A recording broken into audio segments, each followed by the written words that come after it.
मुंबईपासून फार दूर नाही, पण इथे पोचतानाच असं वाटतं जणू एक वेगळ्या राज्यात आलोय. पुढे दिसले शांत रस्ते, गोव्याची आठवण करून देणारे घरं आणि शेवटी जे समोर आलं त्यासाठी हा पूर्ण प्रवास सार्थकी लागला. मिनी गोवा म्हणून ओळखला जाणारा हा हिडन बीच, शांत किनारा, समुद्र, चर्च आणि भन्नाट सनसेट. चला या सिनेमॅटिक प्रवासला सुरुवात करूया.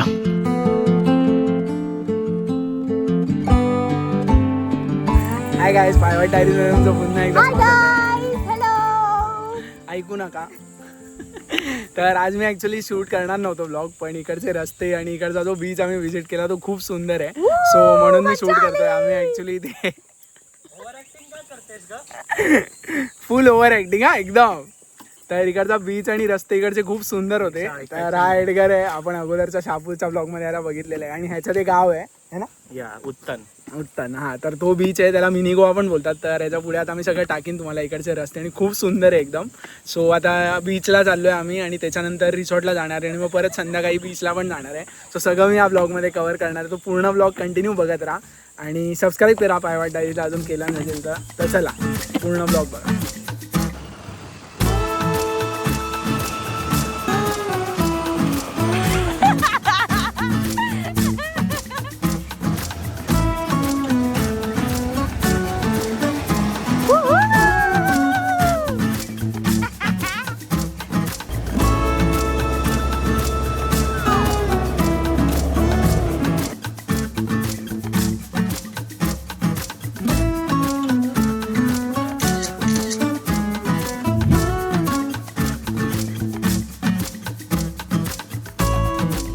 ॲडव्हेंचरची सुरुवात झाली, पण आधी सेफ्टी. हेल्मेट घालून आम्ही निघालो एका हिडन बीचकडे, जिथे पोचण्यापेक्षा तिथपर्यंतचा प्रवास जास्त खास असणार आहे. कारण आजचा प्रत्येक रस्ता एक नवीन नजारा दाखवणार होता.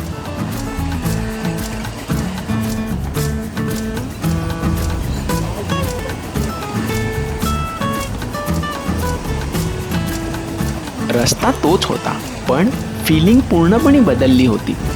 आजूबाजूचे रंगीबिरंगी घरं पाहून क्षणभर वाटलं आपण गोव्यामध्ये आलोय. आणि अजून तर आपल्या खास हिडन बीच पर्यंत पोहोचणं बाकी होतं. आणि शेवटी आम्ही त्या हिडन बीच जवळ पोचलो. समुद्र किनाऱ्याच्या अगदी शेजारी उभं असलेलं ते शांत आणि देखणं चर्च नजरेत भरून गेलं. लाटांचा आवाज आणि त्या चर्चचं सौंदर्य दोघांनी मिळून एक वेगळीच गोव्याची वाईब तयार केली होती. आणि ते दृश्य पुढच्या प्रत्येक क्षणासाठी मनात उत्सुकता निर्माण करून गेलं.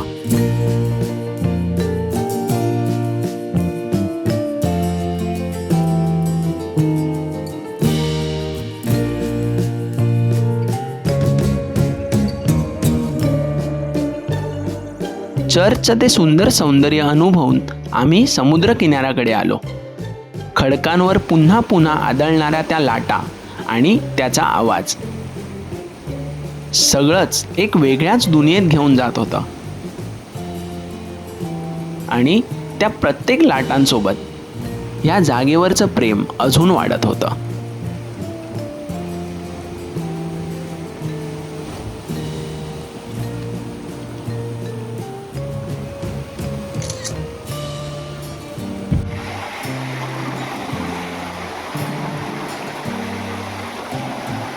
हे सुंदर बीच अनुभवून आता वेळ होती स्विमिंग पूलमध्ये मज्जा करायची.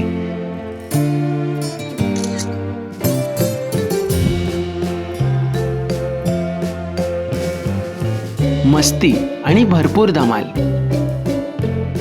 हीच तर अशा ट्रिपची खरी मजा असते.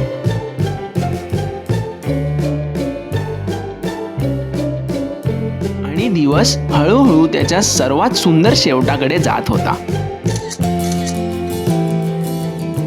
तर आता आमच्या रिसॉर्टमध्ये वगैरे सगळं एन्जॉय करून झालेलं, तुम्ही फुटेजेस बघितले. आणि आता परत आम्ही या बीचवरती आलेलो सनसेट एन्जॉय करायसाठी. आणि इकडचा नजारा खूप सुंदर आहे, एकदम समोर सन आहे. तर आता तुम्ही इकडचे सगळे सीन्स एन्जॉय करा. आणि हा बीच खूप सुंदर आहे. हा बीच अराउंड भाईंदरचा आहे. हे नाव काय रे बीचचं?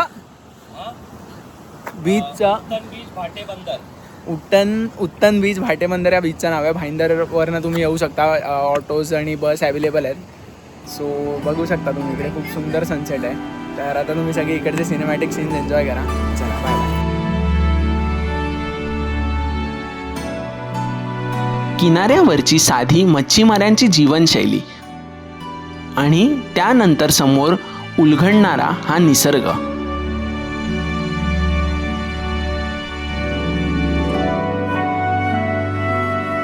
दगडांवरती चढत पुढे जाऊन शांतपणे बसून आम्ही तो सनसेट अनुभवत होतो.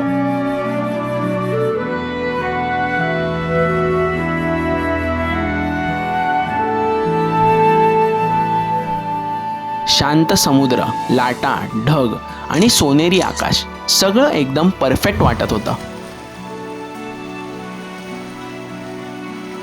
मिनी गोवा म्हणून ओळखला जाणारा हा उत्तन बीच. सो आता इथे सगळं सनसेट वगैरे झालेलं आहे बघा. इथे अजून पण तुम्ही बघू शकता माझ्या मागे किती सगळे क्लाउड्स आहेत. तर आता आपण हा ब्लॉग इथेच एंड करूया. आम्ही निघतोय आता. आम्ही बाईकने आलेलो ॲक्च्युली भाईंदरला आणि रिसॉर्टला थांबलेलो वन डे. आणि मग त्यानंतर इथे एक्सप्लोर करायचं होतं. तर मग म्हणून मी तुम्हाला हा दाखवला की किती सुंदर बीच आहे. सो इथे येत आहे तर मगाशी तुम्हाला मी सांगितलं जसं या. आणि मगाशी सांगायचं विसरलो की ह्या बीचला मिनी गोवा पण बोलतात. कारण खूप सुंदर नजारे तुम्ही बघितले ट्रॅव्हलिंग करताना की गोव्यासारखे पूर्ण घर आहेत. तर येऊ शकता तुम्ही इकडे समर्समध्ये वगैरे, थंडीमध्ये, पावसाळ्यात पण खूप सुंदर असेल. फक्त येत आहे तर सांभाळून या कारण इकडे खूप पूर्ण रॉकी सगळे आणि क्रॅब्स वगैरे पण आहेत. सो तुम्हाला चावू वगैरे शकतात. आणि येत आहे तर आरामात स्लीप वगैरे होऊ शकतो पाय. सो आता हा ब्लॉग आपण इथेच एंड करूया. भेटूया आपण आपल्या पुढच्या ब्लॉगमध्ये. आणि तोपर्यंत तुम्ही पायवाट डायरीचे सगळे व्हिडिओज बघा, सबस्क्राईब करा चॅनलला आणि सगळ्यांना शेअर करा. सुंदर बीच आपल्या मुंबईमधला हिडन बीच जो गोव्याचा फील देतो. सो चला बाय बाय.